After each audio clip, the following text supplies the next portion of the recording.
의외로 수동이들이 남자친구 있냐는 질문을 되게 많이 해줬어. 어떤 뷰티 브랜드에서 일했었나요? 이건 내가 처음 밝히는 것 같은데 새롭게 하는 프로젝트 스포. 어렸을 때 좋아했던 연예인이야 캐릭터? 아 진짜 말하기가 너무 민망한데 요즘 문득 드는 생각이 수동이들이 이제 보내주는 DM 그리고 달아주는 댓글 보다 보면 나랑 너무 비슷한 사람들인 거야. 어쩜 생각하는 게 똑같아. 그래서 수동이들이랑 조금 더 친해져 보고 싶은데 내가 꿀팁을 주는 거 말고 뭐가 있을까 생각하다가 나온 게 이제 Q&A 영상이야. 그래서 무물로 이렇게 올려봤는데 수동이들이 또 엄청 많이 물어봐 줬더라고. 오늘 이 질문들 찬찬히 보면서 솔직하게 한번 답변하는 시간을 가져보도록 할게. 먼저 내 신상 정보에 대한 질문. 왜 이름이 스칼렛인지. 내가 이 스칼렛이라는 이름을 초등학생 때부터 썼어. 영어 학원에 갔는데 영어 이름을 지어오라는 거야. 그때 내가 지었던 영어 이름이 세라였는데 같은 반에 세라가 3명인가 해가지고 나는 이 원 오브 댐이 되기 싫다. 나만의 새로운 닉네임을 만들고 싶다 해서 막 예쁜 여자 영어 이름 이런 거 서칭해가지고 마음에 쏙 들었던 게 스칼렛이라는 이름이었는데 수동이들도 알다시피 스칼렛이 색깔 이름이야. 나 빨간색 좋아하는데 이름도 스칼렛? 그리고 유명한 연예인으로 스칼렛 요한슨? 예쁘잖아? 하고 스칼렛이라고 지어서 지금까지 쓰게 됐고 사실 채널을 처음 만들 때 그때 내가 화장품 회사에 다니고 있었는데 그 회사가 영어 이름을 쓰는 회사였어. 그래서 회사에서도 스칼렛 이렇게 불리다 보니까 자연스럽게 채널명도 스칼렛으로 지었던 것 같아. 그래서 지금은 이름보다 스칼렛이라고 불리는 게 훨씬 편해. 너무 익숙해졌어. 그리고 키는 163이고 몸무게는 53에서 55 왔다 갔다 하는 것 같아. 그리고 의외로 수동이들이 남자친구 있냐는 질문을 되게 많이 해줬어. 사실 내 성향이 인플루언서, 크리에이터를 하기 전에도 SNS에 커플 사진이나 남자친구랑 공개적으로 막 연애하는 티를 팡팡 낸다거나 이런 적이 없는 성향이야 원래부터. 그래서 아무래도 내가 연애를 공개하는 거에 대해서는 좀 보수적인 생각을 가지고 있는 것 같아. 진짜 이 사람이랑 결혼할 거다라는 그런 확신이 들기까지는 뭔가 공개적으로 밝히기 조심스럽다라는 게 나의 생각이고 오프라인에서 이렇게 친구랑 만나면 시시콜콜 연애 얘기 엄청 많이 하지. 근데 이 인터넷 세상이 너무너무 공개적인 자리이다 보니까 수동이들한테 막 이렇게 소곤소곤 썰 풀어주고 이러고 싶은데 그럴 수가 없는 게 너무 아쉬워. 다음은 직업에 대한 질문들인데 지금은 회사에 소속되어 있지 않고 브랜드와 협업으로 일하는 개발자인지 정확히 말하면 지금은 내가 화장품 개발자로서 제품을 개발한다기보다는 크리에이터로서 공동 개발을 하는 개념이 된 것 같아. 당연히 화장품 개발 경험이 없는 크리에이터분들도 브랜드와 콜라보로 제품 개발을 진행하시지만 나는 원래 화장품을 개발하던 사람인데 크리에이터가 되어서 좀 더 비교적 관여도가 되게 높게 공동 개발을 하고 있어. 어떤 뷰티 브랜드에서 일했었나요? 이건 내가 처음 밝히는 것 같은데 파파레서피에서도 일을 했었고 BM으로 페리페라에서도 일을 했었어. 그 외에는 한국에서 런칭을 안 하고 오직 미국에서만 런칭한 브랜드여가지고 대표적으로는 이 두 브랜드에서 일을 했고 직무는 똑같이 제품 개발이었어. 그래서 진짜 이거는 완전 유물 영상인데 내가 사실 파파레서피에 있을 때 인씨님이랑 같이 네이버 쇼핑 라이브를 진행했었어. 그때는 내가 이제 제품을 만든 사람으로 출연을 했고 인씨님은 크리에이터로 출연을 했는데 그때 연이 지금까지 이어져가지고 지금은 또 크리에이터와 크리에이터로서의 관계로 지내고 있어. 파파레서피에 있을 때는 주로 스킨케어, 페리페라는 색조 브랜드다 보니까 스킨케어, 색조 다 개발 경험이 있어. 미국에서만 런칭했던 브랜드도 완전 색조 브랜드였고 사실 어떤 브랜드에서 있었는지에 대한 질문을 종종 받기는 했었는데 뭔가 그 브랜드의 이미지에 갇히기 싫어서 굳이 언급을 안 했던 것 같고 지금 시점에서는 내가 어디서 일했었는지 언급을 해도 그 이미지에 갇히지 않을 수 있을 것 같다. 그냥 나로서 수동이들이 봐줄 것 같다는 생각에 이제 공개를 해봅니다. 화장품 개발자 일을 하면서 가장 큰 고난 또는 후회했던 적이 있나요? 사실 모든 직무가 다 그럴 거야. 내 맘대로 안 되는 거? 유독 좀 제품 개발이 그럴 가능성이 굉장히 높아. 왜냐면 각 제품을 만들기 위한 공정이 되게 여러 단계가 있는데 그 단계가 워낙 많다 보니까 어떤 제품을 개발하든 몇 개씩은 다 틀어져. 내가 열심히 이제 샘플링 했는데 그대로 안 나오고 실제로 양산을 해보니까 이대로 안 되더라 하고 10차 샘플까지 갔는데 결국 사양이 3차 샘플로 돌아가는 그런 정말 화나는 경우도 있고, 막상 다 생산을 해놨는데 아무래도 사람이 만드는 거다 보니까 같은 제품이라도 편차가 너무 심해서 다 하나씩 검수를 해서 걸러내야 된다든지 등등 너무너무 많은 변수들이 있어서 나만 열심히 하고 나만 잘한다고 좋은 제품이 나올 수 있는 게 아니구나. 모두가 다 오차없이 착착착착 떨어져야 내가 그린 그림이 되는데 그럴 수 없다는 걸 필연적으로 깨달았을 때, 그래서 일하는 동안 내가 컨트롤할 수 없는 부분에 대한 스트레스를 정말 많이 받았고 그거는 숙명이라고 생각하고 일을 했던 것 같아. 근데 막 후회했던 적은 없어. 화장품을 너무 좋아했고 새로운 걸 만드는 거에 대한 쾌감이 엄청났기 때문에 후회는 안 했다. 그치만 굉장히 스트레스를 받기는 했다.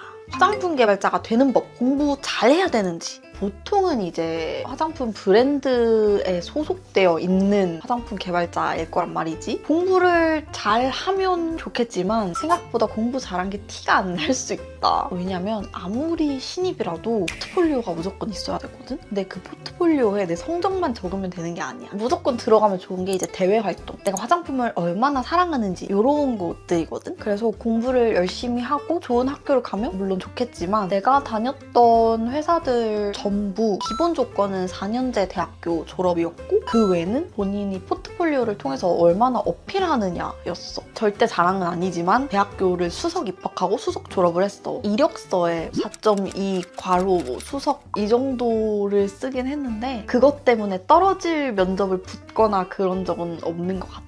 그래서 화장품을 사랑하는 걸 어필하는 게 훨씬 중요하다. 아, 그리고 전공. 내가 같이 일했던 분들의 전공을 한번 되새겨보면 일단 나는 메이크업을 전공했고 디자인을 전공하신 분도 있고 화장품 공학과를 전공하신 분, 그리고 화학과 전혀 상관없는 전공도 있었어. 사회복지학과, 아예 뭐 어학 관련된 국어국문과 이렇게 전혀 상관없는 전공을 가진 분들도 있었는데 공통점은 화장품을 정말 좋아하고 사랑하고 많이 써보고 대외 활동을 많이 하셨다 정도? 관련 전공이면 좋겠지만 꼭 그렇지 않아도 괜찮다. 아, 자격증 같은 경우에도 메이크업 자격증 있으면 좋고 피부 자격증 있으면 좋고 확실히 플러스는 맞는 것 같아. 그 분야의 전문성을 어필할 수 있으니까. 그래서 나는 대학생 때 헤어, 메이크업, 컬러리스트 자격증을 따고 졸업을 했고 내가 화장품 개발자로 일하고 있을 때 맞춤형 화장품 조제관리사라는 비교적 이 직무에 가까운 국가 자격증이 새로 생겨서 회사 다니면서 자격증을 땄어. 같이 일했던 다른 분들 보면은 자격증이 없는 경우도 꽤 있었어. 그분들은 이미 포트폴리오로서 본인의 실적으로서 그 자격증을 대체할 수 있는 메리트를 회사에 제시했기 때문인 것 같아.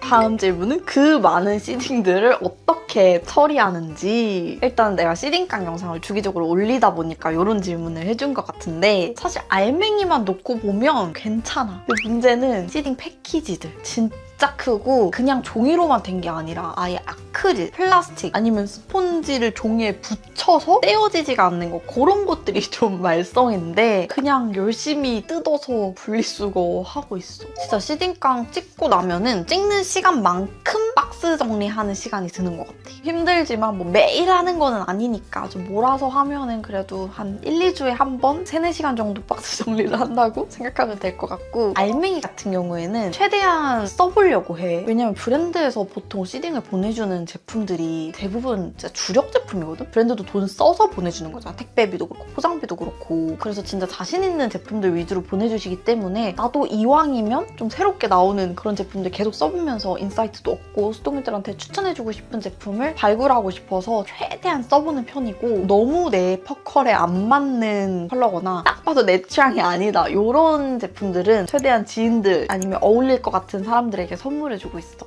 그리고 새롭게 하는 프로젝트 스포. 내가 스토리로 몇 번 좀 올해 새로운 프로젝트를 몇 가지 준비하고 있다고 올렸었는데 크게는 2가지야. 한 가지는 아직 조금 공개하기가 이른데 수동이들이 좀 편하게 뭔가를 할 수 있는 약간의 서비스? 그런 거를 만들고 있는데 아마 올해 1분기 정도에 공개가 될 것 같은데 아직 조금 조금 더 다듬을 게 많은 그런 프로젝트라서 요거는 좀 천천히 알려주도록 할게. 그리고 또 하나의 프로젝트는 작년 9월 정도에 올린 브이로그에서 살짝 스포를 했었던 건데 유이크랑 같이 만든 포디팩의 새로운 라인업을 개발 중이야. 기존 라인업은 탄력, 주름 개선, 탱탱한 콜라겐 라인이었잖아. 근데 수동이들이 눈이 이렇게 뚫려있는 포디팩의 쉐입을 너무 좋아해주면서 또 한마디 더 붙여준 부분이 미백이랑 진정, 트러블 케어, 모공 케어 이런 것들도 이 쉐입으로 쓰고 싶다라는 요청을 처음 런칭 되자마자부터 해줬었어. 그래서 유이크와 좀 논의를 하면서 내가 설득을 열심히 한 결과 미백과 모공 진정 라인을 추가로 개발하게 되었습니다.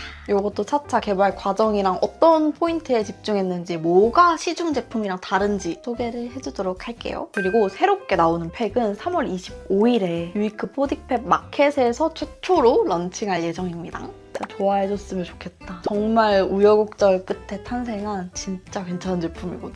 다음은 조금 더 딥한 질문들인데 유튜브를 시작하게 된 이유. 사실 대학생 때부터 콘텐츠 일을 하고 싶기는 했는데 내가 생각했을 때 크리에이터로서의 매력이 없다라고 생각을 해서 그때는 못했었고 이제 회사를 다니면서 제품 개발을 하면서 내가 또 지식이 쌓이고 콘텐츠로 풀어낼 것들이 많아지다 보니까 좀 자연스럽게 유튜버가 됐는데 직접적인 계기로는 회사 생활을 하면서 한창 라이브 커머스가 유행을 했었어. 요즘은 마케팅, 라이브가 훨씬 효율 좋다 뭐 이런 좀 붐이 일고 있었던 때라서 그때 당시에 다니던 회사에서도 라이브 커머스를 해보자라고 의견이 나왔었고 아무래도 이제 초창기 단계다 보니까 내부에 쇼호스트가 당연히 없지. 그럼 누가 해? 라고 했을 때 제품에 대해서 아는 사람이 해야 되지 않겠어요? 라는 회사의 뜻에 제품에 대해서 아는 사람? 제품 만든 사람 해가지고 내가 이제 라이브 커머스에 출연을 하게 됐었어. 근데 막상 해보니까 내가 생각보다 카메라 앞에서 말하는 걸 좀 즐기는 거야. 난 항상 이렇게 제품이 있으면 제품 뒤에 가려져 있었는데 라이브 커머스 할 때는 내가 만든 제품과 같은 위치에서 제가 이래서 이거 만들었고요. 이게 이렇게 좋고 저렇게 좋아요 라고 말하는 게 너무 재밌는 거야.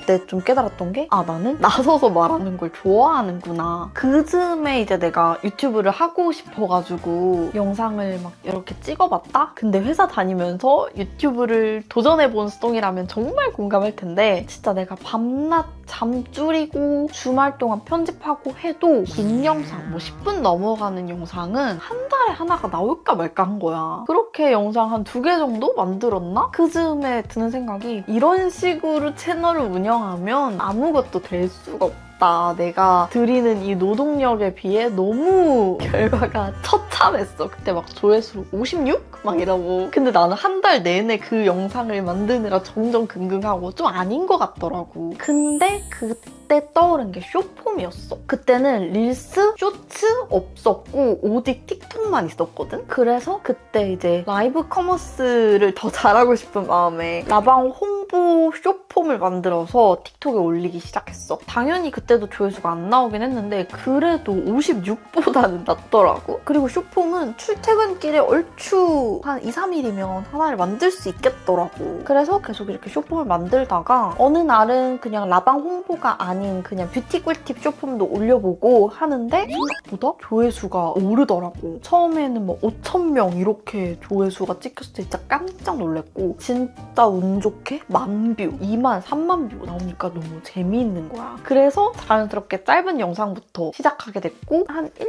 하다 보니까 유튜브랑 인스타그램에도 숏폼이 생겨가지고 여러 채널에 같이 업로드하고 그러다 보니까 점점 계정이 커지고 어느 순간에는 계정이 너무 커져서 내가 회사 생활과 좀 병행할 수 없는 지경이 되어버려가지고 내가 생각했을 때 내 스스로가 더 성장할 수 있는 건 크리에이터로서의 성장이 좀 더 미래가 그려졌거든. 그래서 회사를 퇴사하고 회사를 하다 보니까 시간적 여유가 조금 더 생겨서 지금처럼 이런 긴 영상도 만들 수 있게 됐고 그렇게 유튜버가 되었어. 처음부터 이런 형태의 일을 하고 있을 거라고 생각은 못했지만 그 순간순간 내가 할 수 있는 거를 찾아가다 보니까 지금의 형태가 된 것 같아. 이 질문은 좀 심오한데 꿈을 이뤘다고 생각하는지 꿈이라 수동이들은 인생의 큰 목표 이런 거를 가지고 사는 편이야. 꿈이라는 단어랑 조금 조금 멀어진 지 시간이 좀 지나가지고 꿈이 뭐예요? 라고 물어보면은 대답을 못한 지가 좀 됐어. 매년 연간 목표 세우고 이런 거는 있지만 막 나를 설레게 하는 그런 꿈이 아직 나에게 생기지 않은 것 같아.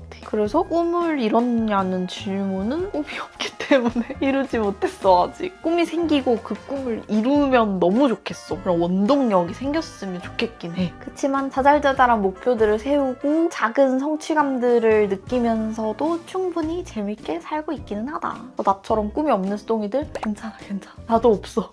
그리고 이거 좀 질문 자체가 감동이었는데 몸을 올리자마자 달렸던 첫 질문이었거든? 항상 긍정적인 분위기와 업무뿐만 아니라 인간적으로 단단한 내면이 보여서 그 힘의 원천이 뭔지 궁금해요. 라는 질문과 칭찬을 같이 해줬어. 긍정적이고 인간적으로 단단해 보였다는 거잖아. 성공.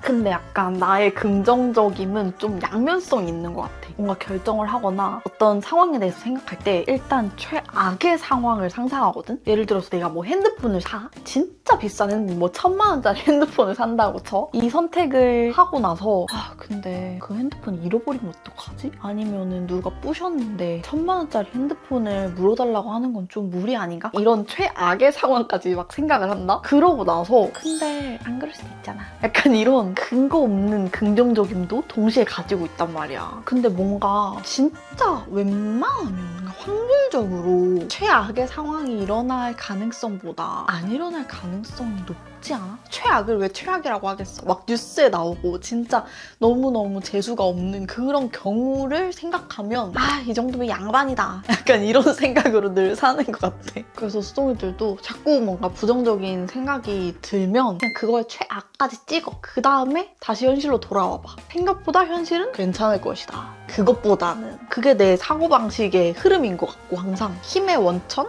그리고 또 물어봐준 게 꾸준히 영상을 제작하고 올릴 수 있는 원동력 이렇게 질문을 줬는데 최근에 하나 느낀 게 있는데 나는 내가 되게 독립적인 성향이고 혼자 일하는 걸 좋아해서 퇴사하고 프리랜서로 사는 게 행복한 사람이다 라고 생각을 했는데 그게 아닌 것 같아. 어느 날 아침에 되게 잠도 많이 못 자고 고민이 엄청 깊은 그런 날이었어. 근데 딱 이렇게 카톡창을 켰는데 우리 매니저님이랑 PD님이랑 유이크랑 공동개발 때문에 항상 단톡에서 소통을 하거든? 유이크 담당자님이랑 이렇게 오늘도 화이팅 해봅시다. 잘 될 거예요. 으쌰으쌰 뭐 이런 카톡이 3개가 딱 연달아서 와 있었는데 갑자기 막 행복해지는 거야. 뭔가 다 잘 풀릴 것만 같고 내가 힘이 없을 때 팀원들로부터 받는 에너지가 너무 큰 거지. 그래서 나는 생각보다 사람들이랑 같이 일하는 걸 좋아하고 사람한테 에너지를 얻는 사람이구나 라는 거를 최근에 깨달았어. 그래서 이렇게 서로 티키타카 하면서 시너지가 맞는 사람이랑 같이 일하는 게 진짜 큰 원동력이고 지치지 않는 힘의 원천인 것 같아. 다음은 최근에 가장 스트레스 받았던 순간. 사실 내가 안 좋은 걸 되게 빨리 까먹거든? 근데 너무 최근이라서 너무 생생하게 기억이 나. 바로 오늘 있었던 일인데 오늘 하루에 있었던 일은 아니고 한 달 정도 지속됐던 이슈야. 뭐냐면은 유이크 콜라겐 4D팩 마켓이 3월 25일 날 진행되고 오늘 날짜가 2월 2일이거든? 1월 초 이제 해피 뉴 이어 하면서부터 유이크 콜라겐 팩 원가 상승 소식을 들었어. 원가 상승에서 끝나면은 참 좋겠지만 너무 당연히 소비자가가 올라가는 거야. 그러면서 원래 단상자 하나에 5매가 들어있는데 사실상 4장 가격에 한 장 더 주는 구성이었어. 어째저째 하니까 똑같은 매수인데 단상자 소가가 올라가면서 그 4+1 기획 세트 상자도 없어지고 결국에 마켓을 진행하게 되면 똑같은 5매입을 훨씬 높은 가격을 주고 사야 되는 거야. 소가가 높아졌으니까. 이 소가가 오른 것으로 인해 유이크도 절대 이득 보는 구조는 아니거든. 그냥 원재료 값이 올라갔고 유이크도 그 돈을 내고 제품 만드는 거니까. 그치만 그 높아지는 정도가 가만히 안 될 정도로 높아져가지고 어떻게 하면은 마켓에서 느끼는 체감가를 낮출 수 있을까 그런 고민을 막 하다가 오늘 결정한 게 단상자. 결국 중요한 건 내용물이니까 단상자를 제외하면 종이값이랑 그걸 포장하는 값이랑 이런 인건비도 아낄 수 있으니까 소가를 최대한 줄일 수 있다 이런 결론이 났고 이제 이 얘기를 수동이들한테 한 날이 오늘이었어. 난 너무 마음이 안 좋은 거야. 더 낮은 사양으로 비슷하거나 조금 더 높은 값을 주고 사야 된다는 걸 설명하는 게 너무 마음이 안 좋아가지고 결론적으로 그거 말고는 답이 없다라는 판단이 돼서 오늘 스토리로 올렸는데 중요한 것은 알맹이.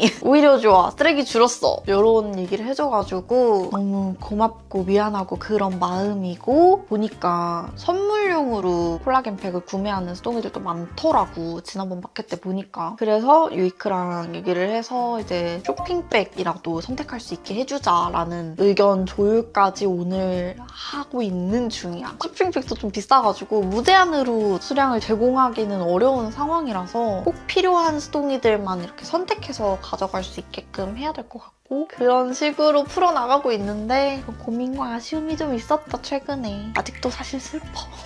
다음 질문은 마켓이나 공동개발 제품을 고르는 기준. 사실 되게 단순해. 수동이들도 아마 나랑 성향이 비슷해서 공감할 것 같은데 난 물건 살 때 많이 따지고 재는 스타일이야. 그래서 내 돈 주고 사도 아깝지 않은 제품인가? 라는 기준으로 늘 보고 내가 오가닉이든 광고든 소개하는 모든 제품에 다 이 기준이 적용이 되고 마켓 아니면 공동 개발하는 거는 사실 정말 손에 꼽잖아. 그래서 기준이 훨씬 엄격해. 예를 들면 꼭 이 제품이어야 하는 이유, 진짜 대체 불가한 이유가 있어야 되고 마켓을 하면 꼭 우리 채널에서 사야 되는 이유가 있어야 되고 어떻게 보면 이제 봐주는 수동이들한테 그 제품과 내가 함께 각인되는 건데 그럴 만한 가치? 내가 진짜 내 얼굴 걸고 내 이름 걸고 얘기하고 싶은 제품? 이어야 되고 내가 그 제품에 대해서 진짜 자신 있게 잘 아는 제품이어야 그게 가능한 것 같아. 그래서 브랜드에서 마켓 제안을 정말 많이 주시거든. 당연히 내가 안 써본 제품이면 그냥 바로 거절하는 편이고 애초에 마켓을 제안받지 않아. 내가 쓰던 제품 중에 와 이거는 좀 마켓을 하고 싶다. 진짜 못 참겠다. 너무 좋다. 이런 것만 브랜드에 직접 컨택을 하는 편이지 제안이 와서 마켓을 한 적은 여태까지 없는 것 같아. 근데 사실 없다고 하기도 민망한 게 내가 마켓을 해본 게 두 브랜드밖에 없어. 유이크, 클렌징밤, 그리고 내가 공동 개발한 보디팩, 그리고 사빈드 서울, 내가 공동 개발한 립 프라이머랑 정말 오랫동안 꾸준히 써온 아이 프라이머. 물론 마켓이 정말 잘 되면 수익이 클 수는 있겠지만 마켓을 한다는 것에 대한 부담감? 하기까지의 조율 과정? 뭐 계약 조건 과정이라든지 가격, 제품의 스펙, 패키지 뭐 이런 사소한 부분 그리고 이벤트 뭐 줄 건지 진짜 다 브랜드와 크리에이터의 입장이 다를 수밖에 없어. 크리에이터는 더 챙겨주고 싶어하고 브랜드는 최대한 마진을 많이 남기고 싶어하고 이거는 그냥 이 시장의 이치인데 그런 부분들을 다 조율하고 가려면 마켓은 신중하게 하게 될 수밖에 없는 것 같아. 그럴 만한 제품이어야 되니까. 그렇지 않고서 그 리소스를 들이는 게 너무너무 아깝거든. 그리고 또 하나의 조건이 내가 아무리 사랑하는 제품이어도 수동이들이 원치 않으면 그것도 마켓을 할 필요가 없다. 내가 사랑하는 제품, 수동이들이 원하는 제품이게 딱 맞아떨어졌을 때 기적적인 확률로 마켓이 성사되는 것 같고 내가 조금 더 고수가 되어서 조율 과정을 좀 줄일 수 있다면 또는 리소스를 조금 더 아끼면서 어떻게 할 수 있는 그런 스킬이 생긴다면 그때는 품목을 좀 더 늘려볼 수 있겠지만 지금은 아직 좀 초보다. 다음 질문은 언니가 추천하는 광고 제품 진짜 믿어도 돼요? 라고 나한테 질문을 해줬어. 근데 왜 이런 질문을 하는지 너무 이해되는 게 영상을 올릴 때마다 항상 달리는 댓글이야. 물론 나는 진짜 좋아서 만든 영상이지만 사실 추천 영상을 정말 많이 보는 수동이에게는 뭐가 진짜고 뭐가 조금 애매한데 추천한 건지 헷갈릴 수 있어. 크리에이터마다 영상으로 추천하는 기준이 다르니까. 사실 나도 크리에이터가 되기 전에는 그냥 모든 컨텐츠를 봐도 이거 다 광고 아니야? 이러면서 보는 엄청 의심 많은 스타일이거든. 그래서 사실 나도 너무 근거 없이 스토니들 무조건 나를 믿으세요 이렇게 말을 하고 싶지는 않은데 난 좀 나의 철칙이 있기는 해. 일단 내가 써본 제품들 중에 좋았던 제품이 광고 들어온다? 그러면은 이제 바로 긍정적인 회신을 하는 편인데 안 써본 제품이 광고 들어오는 경우가 훨씬 많아. 특히 신제품 같은 경우에. 그래서 일단 광고 문의가 들어오면 절대 바로 오케이 하는 경우는 없고 써보고 만족스러우면 진행 가능하다. 최소 2주의 테스트 기간을 달라 해서 정말 최소 2주의 테스트 기간을 가지고 있어. 여튼 그렇게 2주 동안 테스트를 해보면 딱 느낌이 와. 이거를 할지 말지. 아까 말한 것처럼 꼭 얘를 사야 되는 이유가 있는지, 내가 내 돈 주고 살만한 제품인지, 그리고 내가 효과를 느꼈는지 이 세 쿵짝이 맞아 떨어져야 광고를 진행하고 진짜 생각보다 그 기준에 안 맞는 제품들이 진짜 많아. 그래서 광고 거절을 정말 많이 하는 편이야. 특히 제품을 테스트해보고 나서 거절하는 경우가 정말 많다 보니까 나는 좀 거절할 때 웬만하면 이유를 얘기하는 편이거든. 예를 들어서 제품이 순하고 촉촉하고 좋은데 얘만의 특장점을 못 느꼈다든지 내 피부에는 이런 느낌이라서 조금 아쉬웠다 뭐 이런 피드백을 좀 최대한 자세하게 드리려고 하는 편인데 처음에는 좀 걱정을 했어. 괜히 좀 기분 나빠하지 않을까?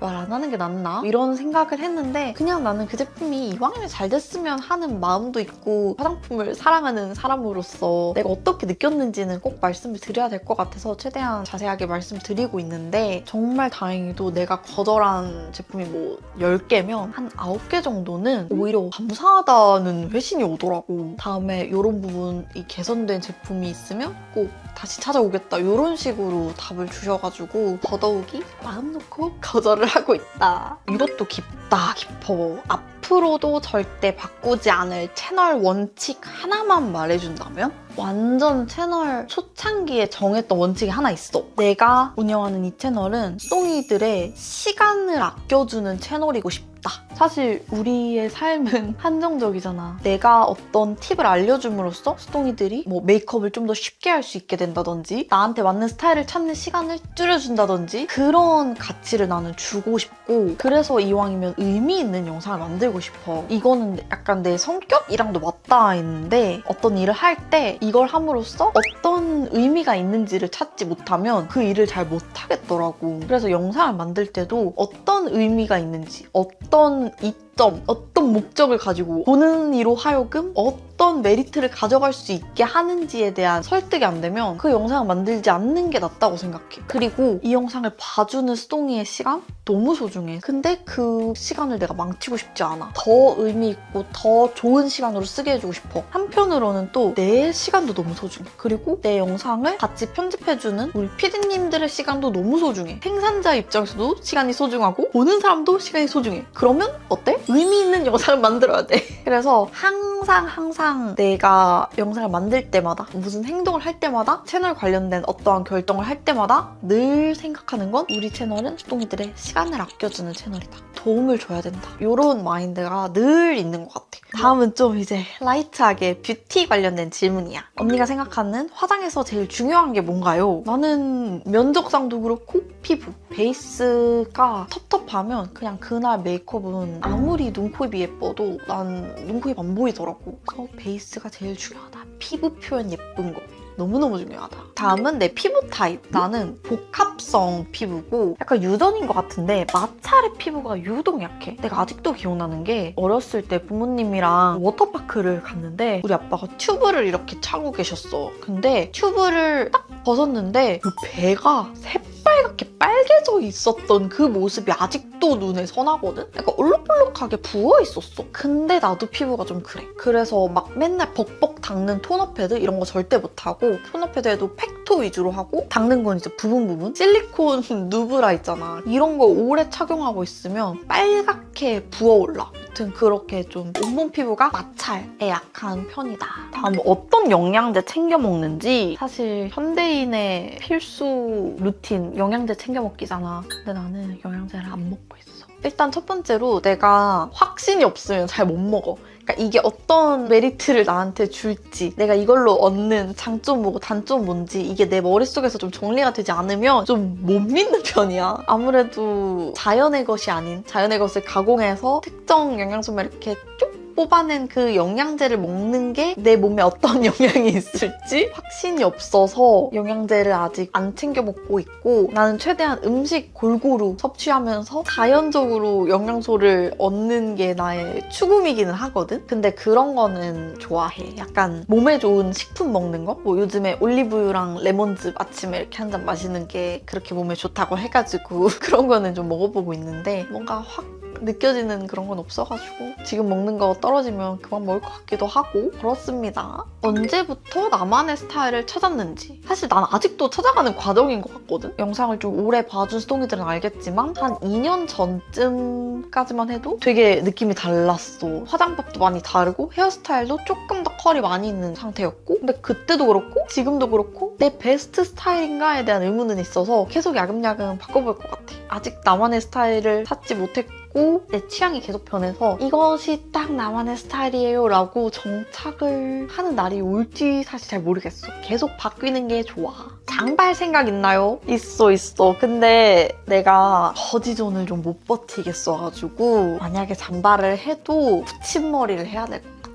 그래서 붙임머리를 하고 싶다는 생각이 늘 마음 한켠에 있기는 하다. 과연 내가 버틸 수 있을지 모르겠어. 답답해가지고. 그리고 기타 등등 질문들. 좋아하는 노래, 음악 취향. 일단 좋아하는 노래 하면 제일 먼저 생각나는 게 폴킴의 뉴데이. 나는 이 노래를 들으면 너무너무 설레버려. 뭔가 좋은 일이 일어날 것만 같은 기분을 줘서 가끔 스토리 올릴 때 좀 배경음악 고를 때 종종 쓰는 편이고, 거의 4, 5년째 내 카카오톡 프로필 음악이 폴킴 뉴데이야. 평소 음악 취향은 주로 일할 때나 아니면은 밥 먹을 때 약간 리프레시하고 싶을 때 틀어놓는 편이어가지고 가사에 막 집중하기보다는 그 느낌? 그 분위기로 기분 전환을 하는 용으로 좋아하는데, 장르라고 치면 보사노바를 좋아해. 뭔가 색깔로 치면 되게 주황주황한 느낌의 노래랄까? 상큼해지고 기분 살짝 업되게 하면서 시끄럽지는 않은 그런 음악이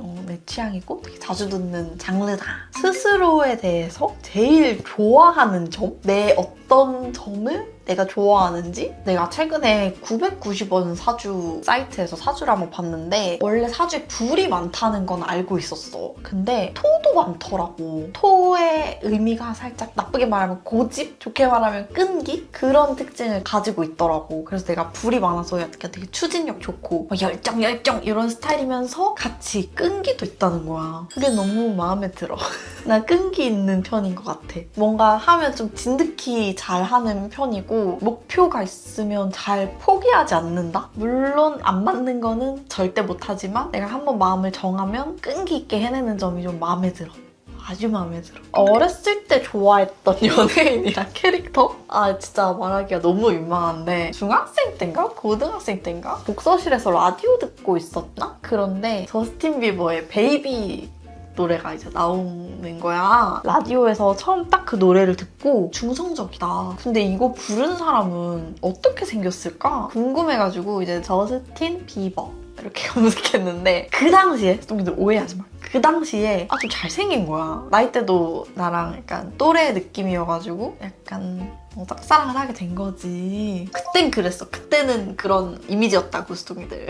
셀레나 고메즈와 공개 연애를 하기 전까지 열렬히 사모했다. 공개 연애를 하니까 뭐야 이제 내 것이 아닌 그 하면서 마음이 떴고, 한국 연예인 중에 또 유일하게 좋아했던 분이 모델 홍종현 씨라고 우결 나오셨던 그분을 좋아했었어. 그러니까 덕질을 그때 했었고, 대학생 되면서 이제 덕질을 그만하게 됐는데 그 이후로는 연예인을 좋아해본 적은 없는 것 같아. 캐릭터는 트위티를 좋아했어. 어렸을 때 트위티 닮았다 이런 얘기를 종종 들었어서 정감이 가더라고. 빨간색 팝팝 지키는 그런 이미지 베티북도 좋아했고 좋아했던 캐릭터는 그 정도? 다음은 슬픈 질문이야. 진짜 심혈을 기울였는데 조회수가 적게 나와서 속상했던 영상 있나요? 많아. 내 머리를 스쳐가는 게 굉장히 많은데 그냥 두 가지만 얘기를 하면 첫 번째는 브이로그 시리즈. 사실 브이로그가 원본 소스 길이만 한 8시간 되거든? 그리고 우리 PD님이 브이로그 보는 걸 되게 좋아하셔가지고 브이로그 편집을 진짜 기가 막히게 잘 하셔. 그리고 수동이들이 분명 브이로그를 찍어달라고 했었단 말이지. 근데 막상 찍으면 조회수 최하위가 늘 브이로그다. 그리고 또 하나 마음이 아픈 거는 폭군의 셰프에 한때 빠져가지고 쿠팡으로 막 골룡포도 사고 부직포로 이름도 생각 안 나. 임금님 모자까지 만들어서 팩군의 셰프라는 재밌는 생쇼를 했었는데 나는 솔직히 그게 완전 빵 터질 줄 알았어. 내 폭군의 셰프의 인기와 더불어서 완전 메가 바이럴이 될 거라고 생각했는데 진짜 결과가 처참했다. 그치만 재미있었다. 그 영상들이 마음에 남습니다. 그리고 메이크업 말고 흥미를 가졌던 게 있는지 중학교 2학년 때 메이크업 아티스트로 내 진로를 정하고 그때 이후로 진짜 뷰티, 메이크업 외길 인생이었거든? 중학교 2학년 전에 내가 꿈꿨던 직업으로 좀 얘기를 하자면 나는 아나운서 되고 싶었고 스튜어디스 되고 싶었어. 멋져 보였던 것 같아. 그리고 늘 뭔가 사람들 앞에서 발표하는 거 좀 좋아했고 나중에 커서 대학 교수님 되고 싶다라는 생각도 했었어. 종종 이제 강연에 불러주시면 되게 반갑게 기분 좋게 강의를 하는 것도 내 마음속에 그런 꿈이 있어가지고 더 즐겁게 하는 것 같아. 광고 문구 중에 제일 믿지 말아야 할 탑3 뽑아주세요 라는 질문이 있는데 최근에 너무너무 충격받았어. 이 질문에 대한 대답은 아닌데 내가 좀 요즘 무서운 게 유튜브 프리미엄을 거의 10년 가까이 쓰다가 잠깐 해지를 했었거든? 이제 나는 알고리즘이 다 화장품이다 보니까 화장품 광고들이 엄청 뜨는데 내용이 너무 충격적인 거야. 이제 나는 관련 업계에서 일을 했고 화장품 법에 대해서 어느 정도 알고 있는 사람이다 보니까 오해를 일으킬 만한 광고들이 너무 많더라고. 그냥 아예 플랫폼 자체에서 그런 검열을 하지 않는다는 느낌을 받았어. 정확히 그 광고가 뭐였는지는 기억이 안 나는데 예를 들어서 바르면 바로 기미가 뽑힌다든지 화장품의 정의가 애초에 피부에 되게 경미한 아주 조금 작용을 하는 그런 물질이기 때문에 기미가 뽑히면 안 돼. 그건 화장품이 아닌 것이야 그때부터. 근데 화장품에 대해서 그렇게 광고를 하는 게 좀 많이 충격이었고 그리고 또 긴가민가 했던 게 AI 이미지로 만들어진 광고 소재들? AI가 나쁘다는 게 아니라 실제로 그 효과가 없었는데 AI로 그 효과를 만들어낸 그런 이미지들도 있었는데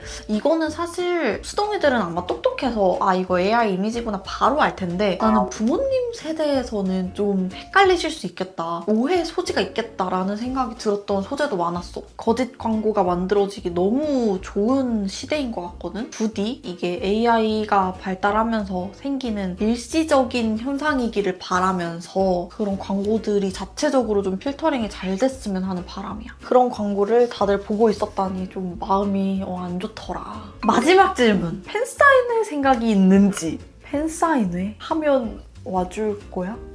팬미덕은 작년에 이제 아주 소수의 인원으로 친구들이 준비해준 팬미덕을 해본 적이 있고 팬사인회도 사실 너무 하고 싶지. 근데 내가 또 개인적으로 준비하기에는 좀 많이 무리가 있을 것 같아. 수동이들 모실 거면 제대로 모셔야 되는 귀한 사람들인데 대충 할 순 없잖아. 그걸 준비할 수 있는 여력, 비용적인 여력, 그리고 시간적인 여력 기회가 된다면 완전 좋지만 당장 혼자 하기는 좀 무리가 있지 않을까. 수동이들 진짜 원하는지 댓글로 알려줘. 행사는 아직은 혼자서 진행하기엔 조금 무리가 있지만 여력이 생긴다면 꼭 추진해보겠다. 이렇게 약속할게.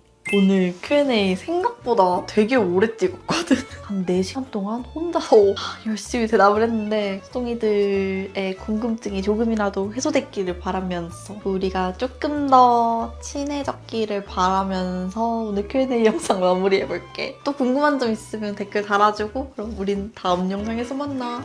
안녕!